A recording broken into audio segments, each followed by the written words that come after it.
دراصل نبی صلی اللہ علیہ وسلم کی نگاہ کا فیض ہے کہ آپ نے ان کو منتخب کیا، اللہ پاک نے پسند فرما لیا، آپ نے ان کو پیار کیا، اللہ پاک نے ان کی شان بیان فرما دی کہ جن سے نبی صلی اللہ علیہ وسلم پیار فرماتے اللہ تعالیٰ تو پیار کرتے ہی کرتے ہیں ان کے ساتھ۔ یہ ایسے پیارے ہیں کہ اللہ تعالیٰ نے اپنے محبوب صلی اللہ علیہ وسلم کے ساتھ ان کو رکھا ہمیشہ، بچپن سے لے کر آخر تک آپ کے ساتھ رہے اور آج بھی آپ کے ساتھ ہے، اور کل قیامت کے دن کیا انداز ہوگا۔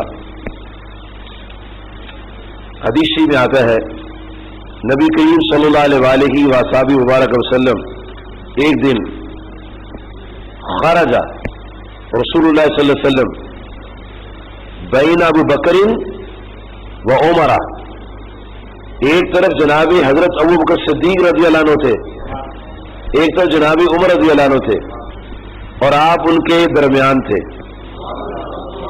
اور چلے آ رہے تھے۔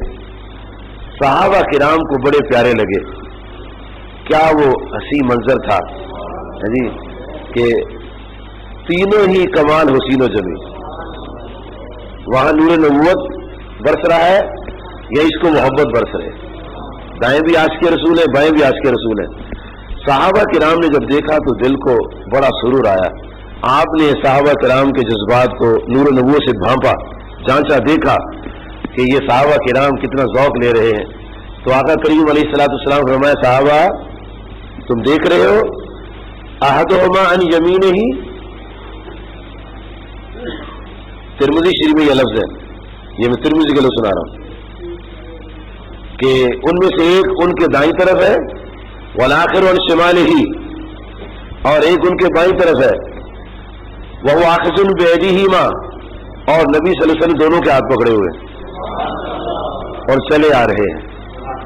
تو نبی صلی اللہ علیہ وسلم نے صحابہ کرام رضی اللہ عنہم کو ارشاد فرمایا میرے پیارے صحابہ کرام تم مجھے دیکھ رہے ہو، دائیں میرے صدیق اکبر ہیں رضی اللہ عنہ، بائیں طرف میرے فاروق اعظم ہیں رضی اللہ عنہ، اور میں درمیان میں ہوں، اور میں سنو میرے صحابہ کرام جب کل قیامت کا دن آئے گا ہم تینوں ایسے ہی میدان حشر میں آئیں گے۔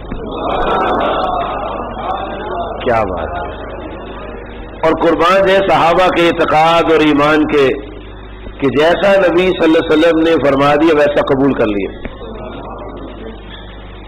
یہ نہیں کہا کہ ابھی تو قیامت آئی نہیں آپ کو کیسے پتہ ہے، یہ گفتگو صحابہ کی نہیں ہوتی تھی، کریم آقا علیہ الصلوۃ والسلام جیسا فرما دیتے تھے صحابہ اس کو تسلیم کر لیتے تھے۔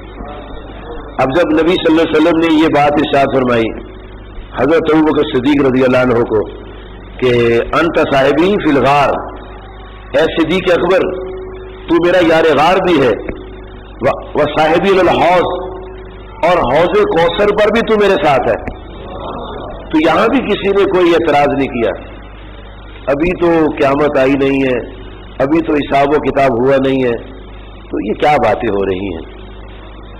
وہ صحیح مسلمان تھے، وہ اصل مسلمان وہ تھے، اور صحیح مسلمان اور اصل مسلمان اسے ہی کہتے ہیں کہ جو نبی صلی اللہ علیہ وسلم کی بات کو مان لیتا ہے۔ عام طور پر احادیث میں جب کسی کے نہیں نہ ماننا ہوتا کہ بھائی حدیث ضعیف ہے، حالانکہ ایسا نہیں کہنا چاہیے، حدیث ضعیف نہیں ہوتی، حدیث کبھی ضعیف نہیں ہوتی، اور نبی پاک کی بات تو پھر ضعیف بات، استغفر اللہ استغفر اللہ، آقا کریم صلی اللہ علیہ وسلم کا ارشاد ہو اور ضعیف ارشاد ہو، یہ تو کبھی نہیں ہو سکتا۔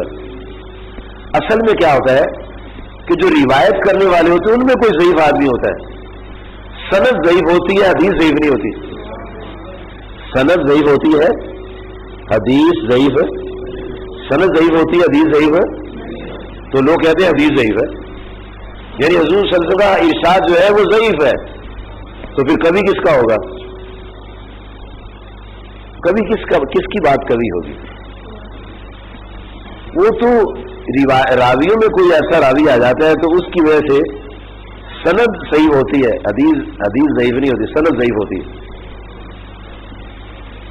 اور یہ ہمارے ہاں پبلک کو پتہ ہی نہیں ہے۔ عام بندہ جس کو وضو کی شرائط نہیں آتے، اس کے نماز کی شرائط نہیں آتے، وہ کہتا ہے حدیث ضعیف ہے. اسے پوچھو ضعیف حدیث کون سی ہوتی ہے؟ ابھی نبی صلی اللہ علیہ وسلم کے ارشاد و ضعیف ہو کیسے ہو سکتے؟ صحابہ کرام نے کوئی ضعیف بات آپ سے سنی نہیں ہے، ہر بات سچی اور سچی بات ہی آپ کی. اور صحابہ کرام کبھی بھی نبی صلی اللہ علیہ وسلم کی بات پر اعتراض نہیں کیا کرتے تھے، اور جیسا سنا کرتے تھے آقا صلی اللہ علیہ وسلم کا ارشاد ویسا ہی فوری طور پر تسلیم کر لیا کرتے تھے. ایک دن نبی صلی اللہ علیہ وسلم جناب علی کرم اللہ وجہ کو فرماتے ہیں، اے علی بات سنو. فرمایا اے علی ابو بکر و عمر سیدہ کہول اہل الجنہ. اے علی حضرت ابو بکر صدیق اور حضرت عمر کہول اہل الجنہ جنت کے بوڑھوں کے سردار ہیں.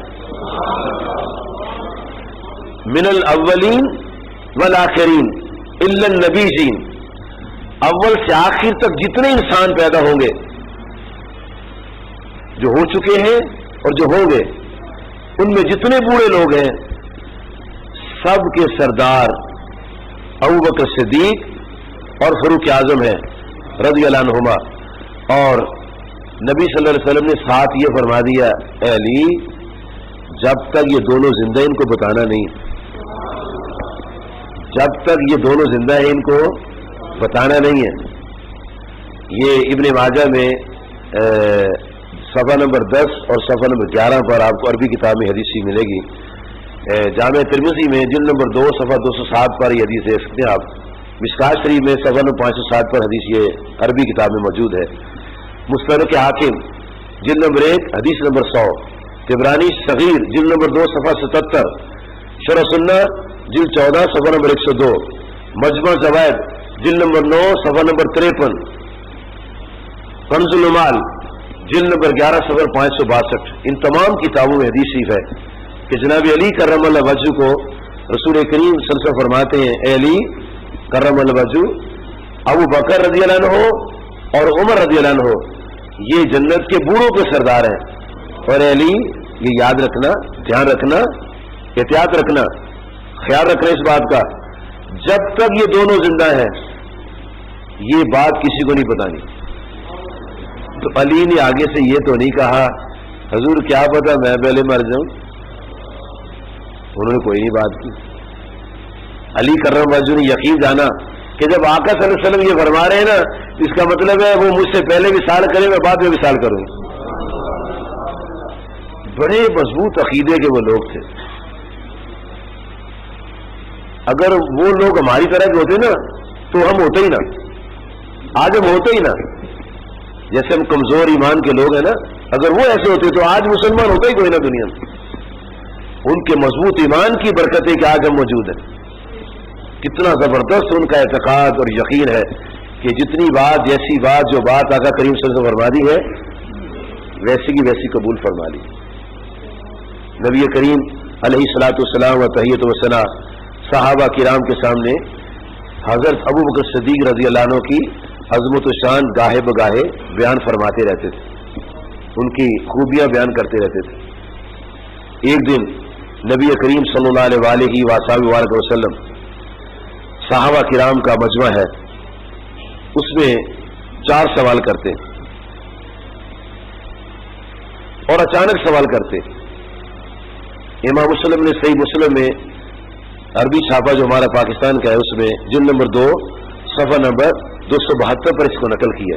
مشکات شریف میں صفحہ نمبر 167، بیکی شریف جلد 4 صفحہ 189، الترغیب و ترہیب جلد 4 صفحہ 319، شرح سنہ جلد 6 صفحہ 147، کنز المال جلد 12 صفحہ نمبر 512.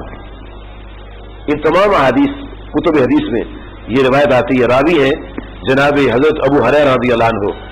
نبی صلی اللہ علیہ وسلم نے 4 سوال کیے. نمبر 1، اے میرے صحابہ کرام، من صام منکم اليوم صائما، آج تم میں سے کس نے روزہ رکھا ہے؟ ایک سوال یہ کیا. دوسرا سوال یہ کیا کہ آج تم میں سے کس نے جنازے کی نماز پڑھی ہے، نماز جنازہ ادا کی ہے؟ تیسرا یہ سوال کیا آج تم میں سے کس نے کسی مسکین کو کھانا کھلایا؟